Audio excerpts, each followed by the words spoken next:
The research on colonial taxation and economic exploitation in German Southwest Africa, presented at the German Colonialism and the Law Conference in Windhoek, examined how fiscal policies were used to consolidate colonial control. The German government imposed coal and smelter taxes on indigenous communities, forcing them into labor on settler farms and mines due to their inability to pay these taxes in cash. This created a cycle of debt and dependency, stifling indigenous autonomy.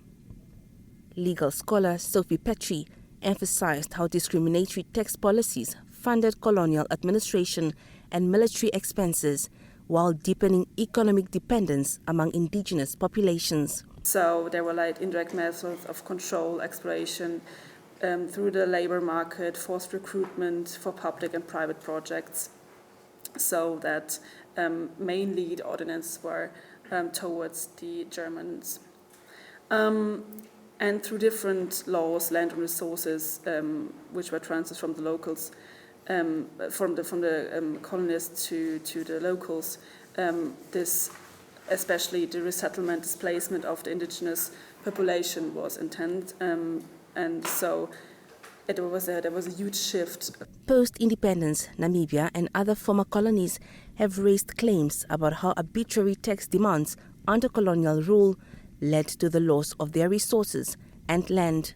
Legal scholars like Sophie Petry highlighted forced labor for tax payments and racially biased enforcement as grounds for restitution.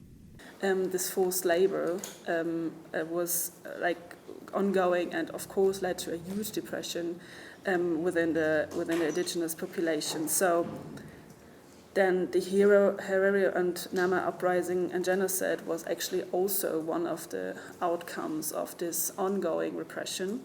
It was also in resistance of the indigenous population against land exploration and forced labor, and the effects were like destruction of cultures and the economic basis of indigenous peoples, where this uprising was also against. Germany's first comprehensive tax law of 1919 introduced penalties for tax evasion but excluded colonial territories.